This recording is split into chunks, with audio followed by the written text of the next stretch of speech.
From Hollywood, it's time now for Edmond O'Brien as... Johnny Dollar. This is Mrs. Ernest Caldwell, Mr. Dollar. Oh, yes, Mrs. Caldwell. I'm the investigator your insurance company has hired to look for your son. Yes, I understood that from the message you left. Howard is dead, Mr. Dollar. When did you learn this? I don't have to learn. It's one of those things a mother feels. My son was a part of me. And when he died, I felt it. Oh, I see. Well, an insurance company is bound to operate from a basis of facts, not intuition. If you're going to be in this afternoon, I'd like to drop by and talk to you about them.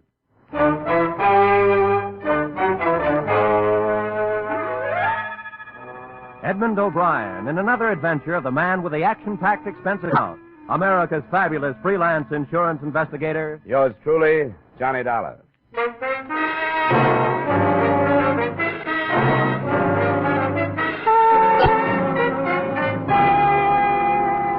Expense account submitted by Special Investigator Johnny Dollar to Home Office, Britannia Life Insurance Company, Hartford, Connecticut.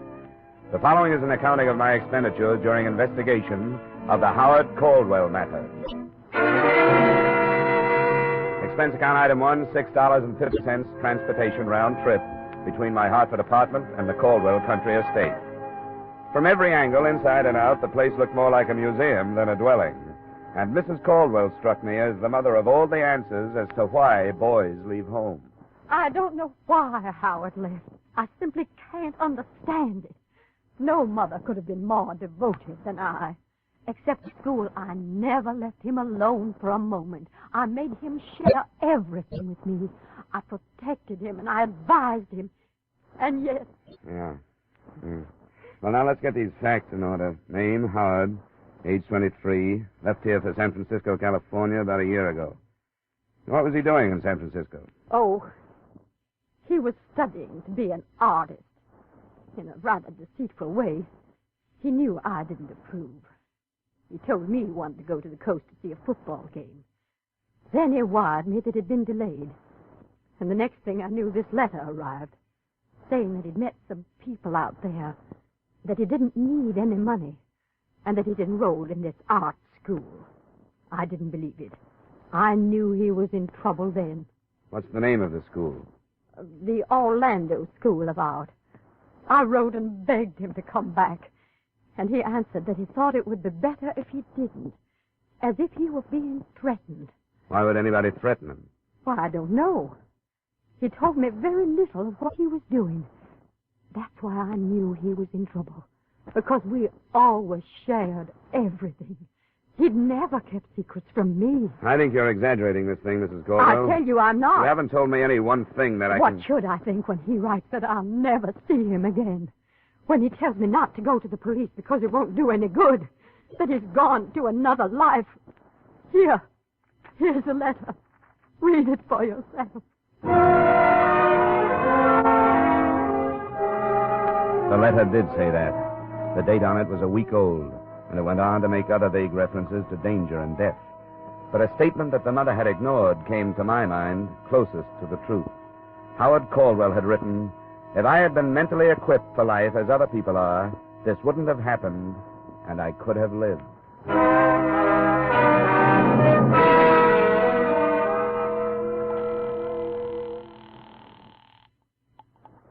Britannia Life Insurance Company, Mr. Nathan's office. This is Johnny Dollar. Is he in? Oh, yes, Mr. Dollar. Just a second. Well, Dollar, that was a quick trip. What do you think of Mrs. Caldwell? Well, that's neither here nor there. How'd she happen to turn to you? Her lawyer advised her to. We carry a big policy on the son. The lawyer told her that putting the problem in our lap is the best way to do it. And there was something about a letter advising her not to go to the police. Yeah, I read it. Well, we ordinarily don't do this sort of thing, as you know, but it's a matter of $200,000. Did it sound like suicide to you? And it sounded vague. He's been writing his mother a lot of double talk that she's been interpreting in her own motherly way. Uh-huh. He was supposed to come home this summer and didn't. I don't know what to make of it. If you want to find out anything, you won't get it from her. Could you go out to San Francisco? Oh, sure, but let's not share this with Mrs. C. She'd probably beat me out there.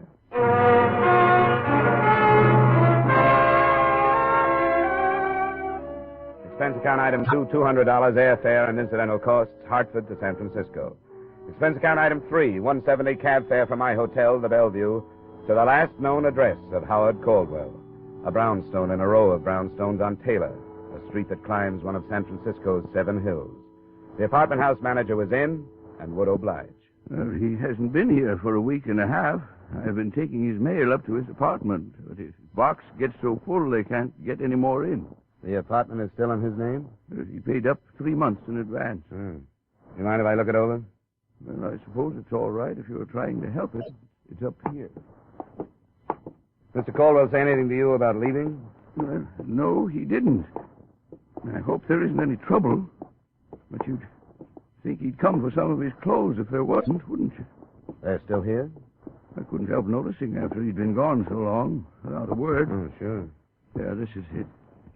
22. After you. Thanks. There's all his mail on the table.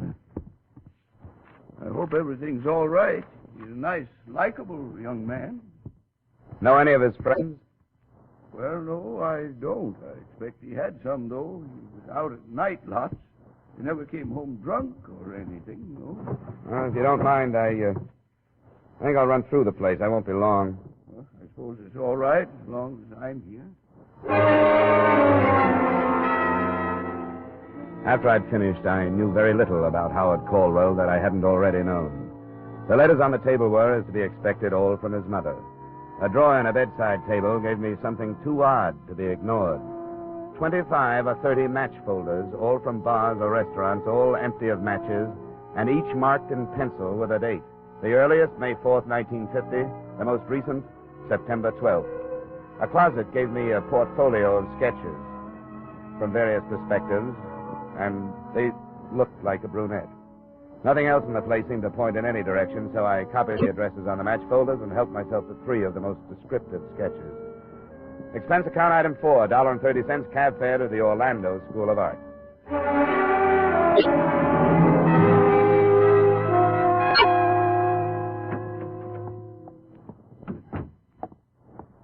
How do you do?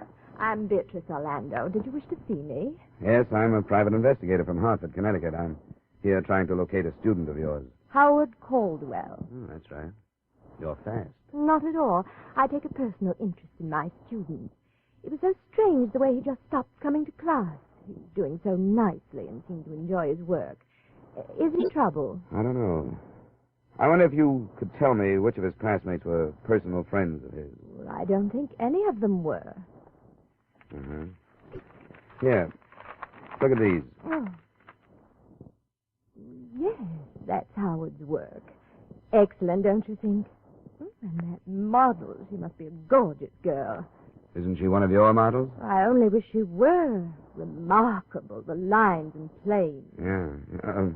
Do you think she's real? Drawn from life, of course. No wonder he didn't bother to make friends here.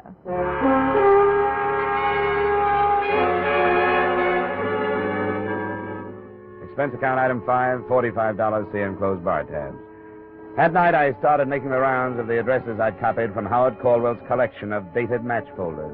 They led me from San Francisco's North Beach section to another area called the Mission, across the bay to the city of Oakland, and back to San Francisco.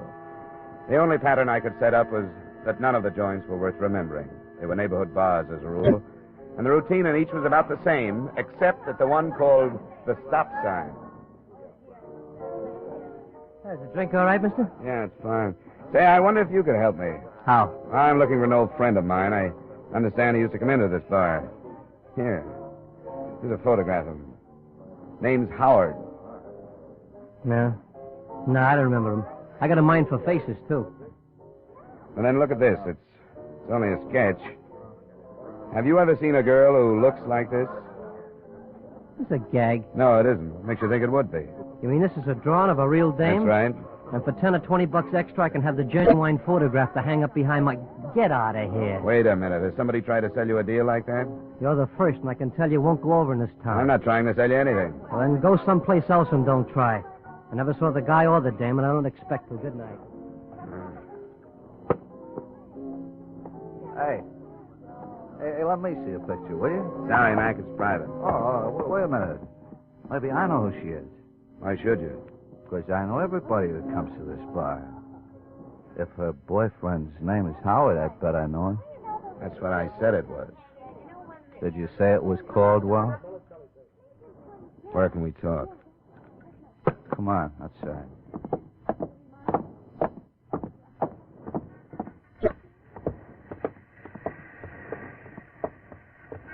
You know where Caldwell is? Yes, sucker, I know where he is. Keep it quiet. Hey. We'll both keep it quiet, huh? I'll take this out of your ribs if you play ball. That's a deal. Up to the corner, then, and across the street.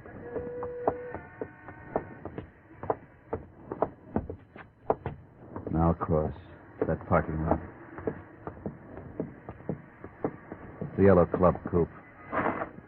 Don't bother memorizing the license number. It's phony. Here he is. How are you? I'm fine. Thanks for asking. Get in the back. We could drive out toward the beach, JB. What do you think? That's better than here. I'll swing over the book and take that out.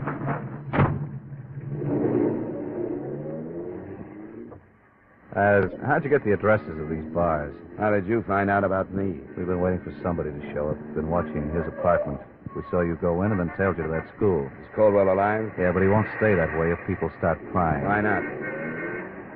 Who hired you? I'm a private investigator. I'm not supposed to tell people things like that. We aren't getting any place, are we? Now, look, from where you sit, how is it going to hurt you to tell us? You're working for the old lady? His insurance company. They carry a big policy on it. Well, lay off, JB. It's not funny. The devil it is. Stupid jerk. Watch it, JB, will you?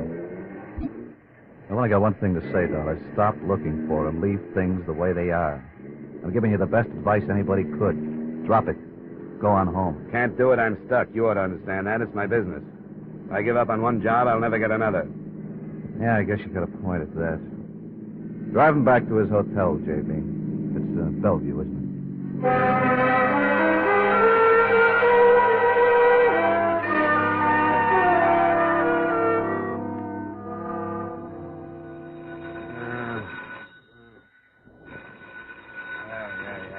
Yeah, wait a minute.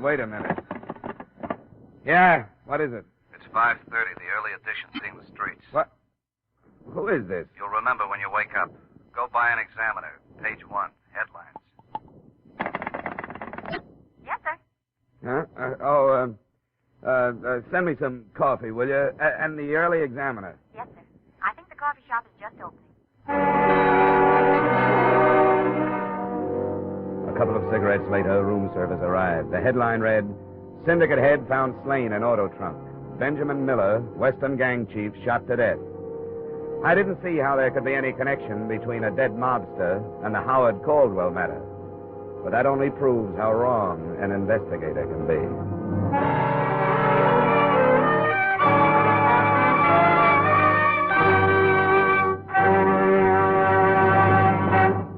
In just a moment, we will return to the second act of yours truly, Johnny Dollar, starring Edmond O'Brien. But first, some more of radio's greatest stars check in at CBS The Stars address this Sunday night.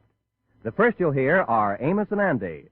Then, a little later this Sunday, we'll welcome Red Skelton back from summer vacation. With Joey Adams, Eve Arden, Jack Benny, and Corliss Archer already on hand to bring you great comedy, be sure you add Amos and Andy and Red Skelton to your Sunday night listening dates, starting this Sunday over most of these same CBS stations. And now, back to our star, Edmond O'Brien, and the second act of yours truly, Johnny Dollar.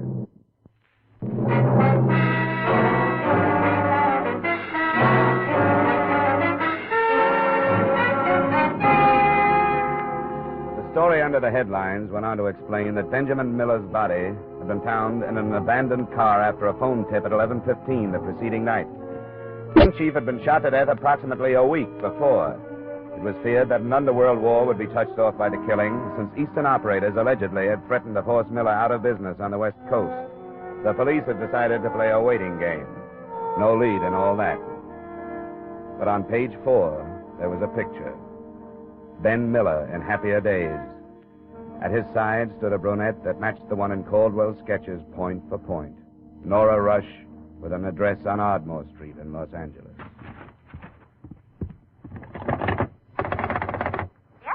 Does this hotel have a travel agency? It's only 6, sir, and they haven't opened, but maybe I could help. Well, I want to leave for Los Angeles as quickly as I can. What plane is there? Oh, I can tell you that. Just a moment, please. Sir, Yeah. United Airlines have a flight leaving in 45 minutes. Can I make it? It'll be close, sir. I could phone for you and get space if possible. Oh, I'll thank you later, Angel. Just one more thing. If I get any calls, you don't know where I am, huh? Yes, sir.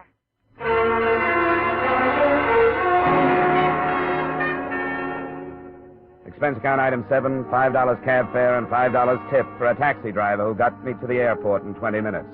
Item 8, $20, United Airlines to Los Angeles. And item 9, same as 7, taxi trip to Nora Rush's Ardmore Street address. I arrived there at 9:15. She was still in a robe when she answered the door, but the trace of makeup, which was all she needed for her face, and the soft hairdo, made me wonder if she was expecting me. There's certainly no reason to be anything but truthful. Yes, I've been expecting you. Won't you come in, Mr. Dollar? Thanks. Come in here. You have good friends in San Francisco. Yes, I have. Very good friends. Just put your coat any place and sit down. Thank you. Well, then I take it they've told you why I'm on the West Coast. Yes. You've come to look for Howard Caldwell. There's coffee. Would you like some? No, thanks. I've had plenty. Do you know where he is? No, I don't. No, I don't know where he is. I don't know. Oh, come on now. Stop that. Why did you go? Why did you go?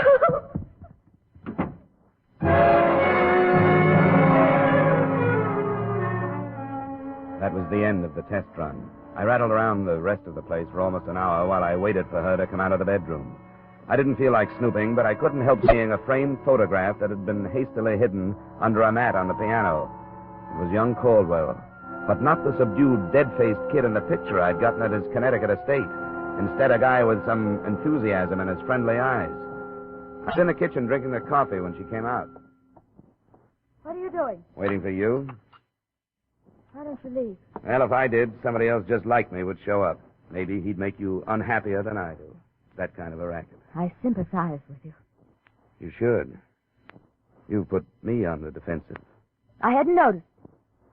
How did I do that? You started by posing for some sketches. And you're stronger in person. You saw them? Yeah. They're in the hotel room in San Francisco. Or at least, that's where I left them.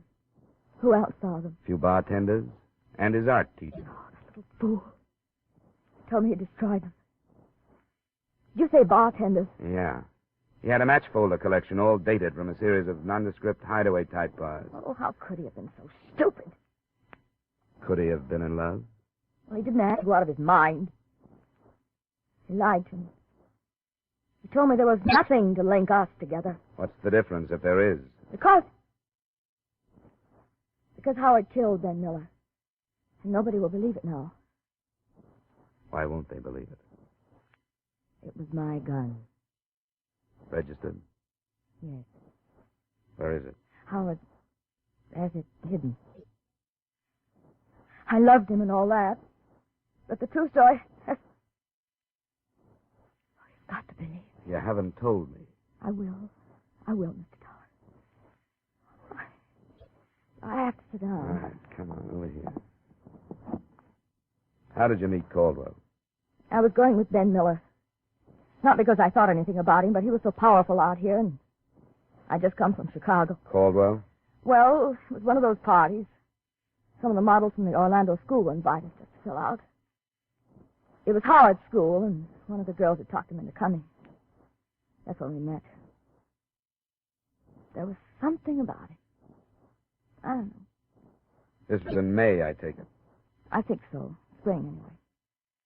He was supposed to go home for the summer and didn't. I'd meet him in these bars, and he'd come to my place when Ben was out of town.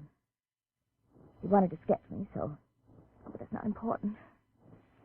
Ben saw me meet him and followed us to my apartment. This was at your place? You had an apartment in San Francisco? Yes. Ben hit me, and Howard went for the gun and killed him. He knew where you kept the gun? Yes. Why? Well, How did he know? In case he ever needed it. Miller's body was found stuffed into the trunk of a car. You don't believe me, do you? Well, there are little things like how did he manage to get the body into the trunk of that car, and how did he manage to steal the car? I'll tell you. He had help. Everybody knew that combination from the east was moving in on Ben and would kill him if they had to. So they've been trying to help Howard.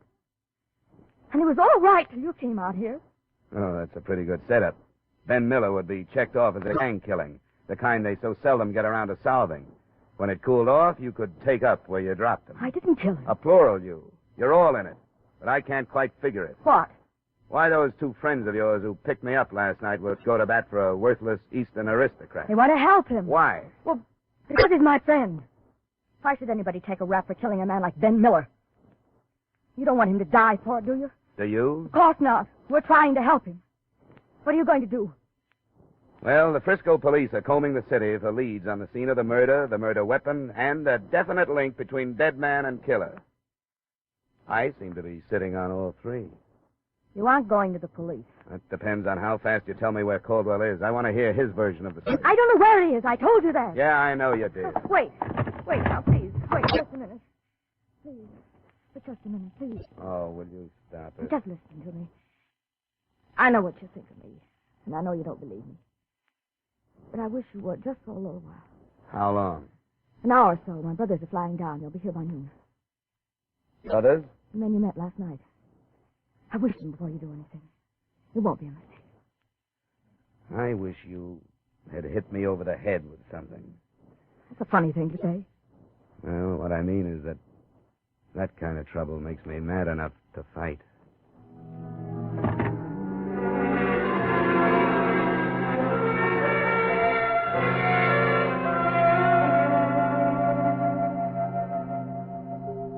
Oh, there they are, Johnny. I'll go. Wait a minute. Sit down. We're back in Johnny! business again, gorgeous. Sorry.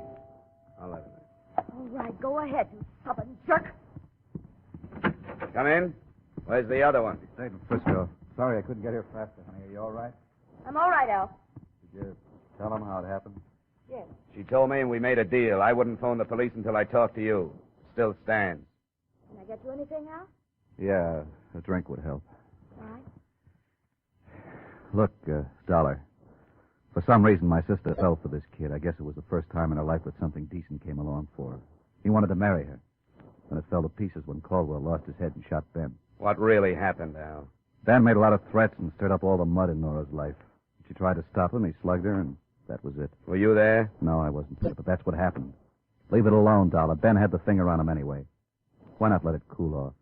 There are a number of reasons. Unfortunately, I'm burdened down with a vague but heavy thing called ethics. It says so on my license. Another thing, if I forget it, it makes me an accessory to the killing. But most important at the moment is the fact that I'm not sure that Caldwell is guilty. Keep coming, Dollar. It would make more sense if you were protecting your sister instead of that punk. Would you agree? It's not true. Stay out of it, honey. Isn't that why all of you have been working so hard to keep me away from Caldwell? Because you don't want me to hear his pitch? Okay, I'll take you to him. He's here in Los Angeles. Al. For the drinks. I'm giving ground, Dollar. What do I get from you? You've already gotten it. I didn't call the police. Somebody is going to blow your head off one of these times, Dollar. There's a car in the garage, honey.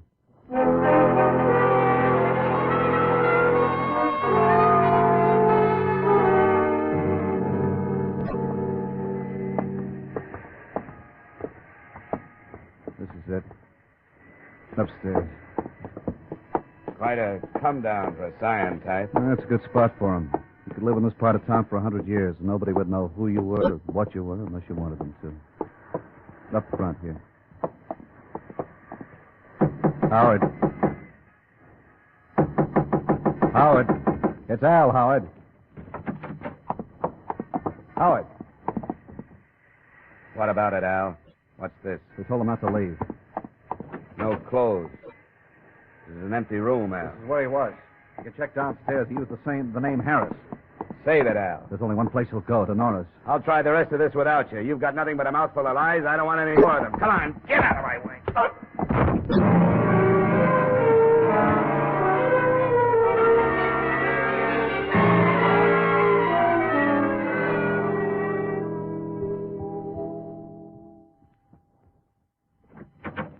Caldwell here? Yes, he's been here all morning. He was there right after you did and hid outside. He's like a crazy. Where is he? In the bedroom. You stay here. My first sight of the all-important Howard Caldwell was not a pleasant one. He was face down on the bed, his head buried in a pillow, and his body shaking with sobs. It took 30 minutes of treatment, some of it not too gentle, to get him into a chair in a reasonably sane state. I'm glad you came. I'm glad you found me. I'm glad to talk to somebody who isn't stupid. I want you to calm down, Howard, and tell me what happened. What happened? You know her, and I do, too. She didn't want to marry me. She wanted to marry my respectable name. Money. Who killed Ben Miller? I did. I killed him because I didn't know what else to do. Because I'd lived with these people, these low-class people, and I began to think like them. Because I've never thought for myself all my life. I've never done anything before. Anything. I killed Ben Miller, and it's the only thing I've ever done, all by myself.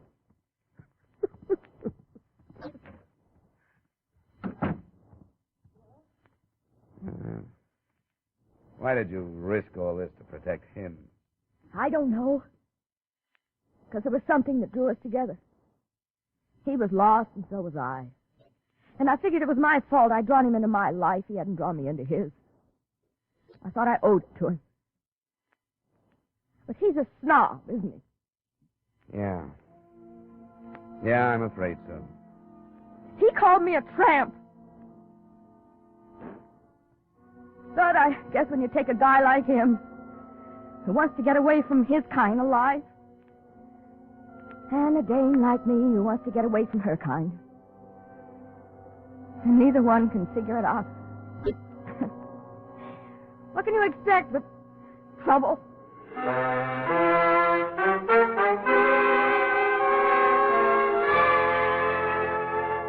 I guess she summed it up as well as anybody could. I turned him in for murder, and those who try to help him as accessories. It's for the legal brains to decide whether the policyholder will live or the executed. Expense account item 10, $200, miscellaneous. Item 11 is item 2, transportation back to Hartford. Account total $1,050. Yours truly, Johnny Dollar.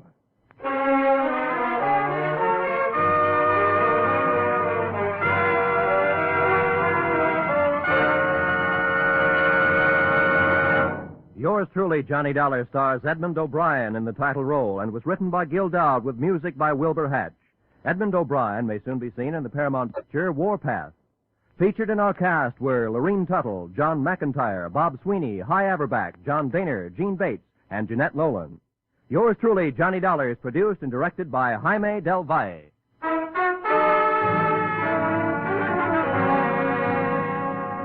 Join us next week at the same time when, from Hollywood, Edmond O'Brien returns in another adventure of... Yours truly, Johnny Dollar.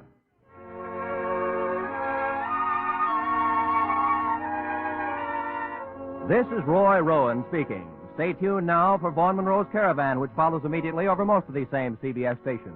This is CBS, the Columbia Broadcasting System.